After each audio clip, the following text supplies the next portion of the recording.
প্রমাণ ভিডিও সহ আমাদের কাছে আছে। বিশেষ করে এখানে যে এশিয়া লাইন থেকে শুরু করে যে বাসগুলো কুমিল্লার পথে যায় তারা ঘোষণা দিয়ে 50 টাকা করে বেশি নিয়েছে, কিন্তু আপনার কোনো ম্যাজিস্ট্রেট এখানে যে ভ্রাম্যমাণ যে আদালত থাকে, যেটা আমরা অন্য বছর দেখেছি, আমি নিজেও কাউকে পাইনি, তারা ঘোষণা দিয়ে বেশি নিচ্ছে, তাদের বিরুদ্ধে আপনি কি ব্যবস্থা নেবেন? আমি একটু বলি, ওখানে ইয়ে করতে গিয়ে ওখানে রিপোর্ট করতে গিয়ে তিনজন সাংবাদিক হামলা শিকার হয়েছে, তিনজন সাংবাদিক হামলা শিকার হয়েছে। আমি যেখানে গিয়েছি আজকে আপনারা যতগুলি সাংবাদিক এখানে আছেন, কাছাকাছি সাংবাদিকই আমার সামনে বলেছে, এটা আমাকে কেউ ব্যক্তিগতভাবে করেনি। আমি বাস স্ট্যান্ডগুলিতে গিয়েছি, কাউন্টারগুলিতে গিয়েছি, যাত্রীর সাথে কথা বলেছি আপনাদের সামনে। নির্ধারিত ভাড়া ধরেন একটা উদাহরণ দেই, 880 টাকা। আমাদের একটা সমস্যা হয়েছে, অনেক যাত্রী নির্ধারিত ভাড়াটা জানে না।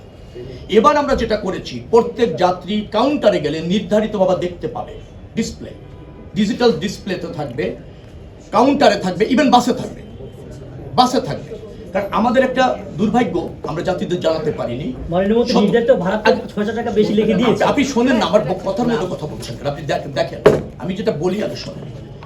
যেখানে এইভাবে লেখা আছে, যেমন আমি একটা স্ট্যান্ডে গিয়েছি, 880 টাকা নির্ধারণ ভাড়া, তারা আগে 650 দিয়ে যেত যাত্রী বলছে, এখন নিচ্ছে 850 টাকা।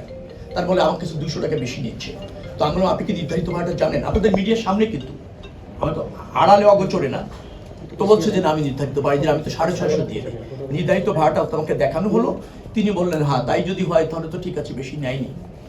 তো আমি আবার কাউন্টারকে জিজ্ঞেস করলাম, আপনি যে 880 টাকা 850 নিচ্ছেন কেন?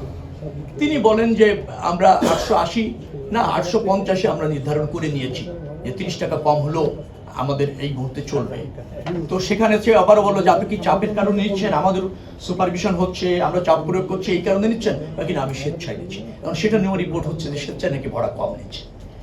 আমি যেটা বলছি, যেখানে ভাড়ায় যে যেমন টিকিটটা দেখালেন, আমরা যদি জানতে পারি ওখানে ভিজিলেন্স টিম আছে, পুলিশ কন্ট্রোল রুম আছে, র্যাবের টিম আছে।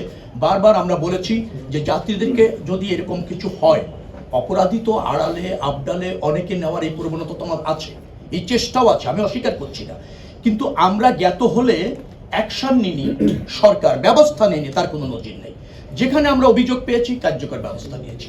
আপনার এটা যদি অভিযোগ এখন যেহেতু আমার কাছে আসলো, আগামীতে ওর বিরুদ্ধে কি ব্যবস্থা নিতে যায় সেটাও বিবেচনায় রাখবেন। মাননীয় মন্ত্রী, আমি বলি, এই সায়দাবাদের চাঁদাবাদের এই রিপোর্ট করতে গিয়ে কিউটিএর এক সাংবাদিককে নাক মুখ ভেঙে দেওয়া হয়েছে। আমি ডিসির সাথে কথা বলেছি, ডিসি সাহেব বলেছে যে এটা চাঁদাবাজির ঘটনা। চাঁদাবাজির ঘটনা তো সঠিক আছে, কিন্তু সাংবাদিককে কেন ইঙ্গিত করা হলো চাঁদাবাজি করেছে সাংবাদিক?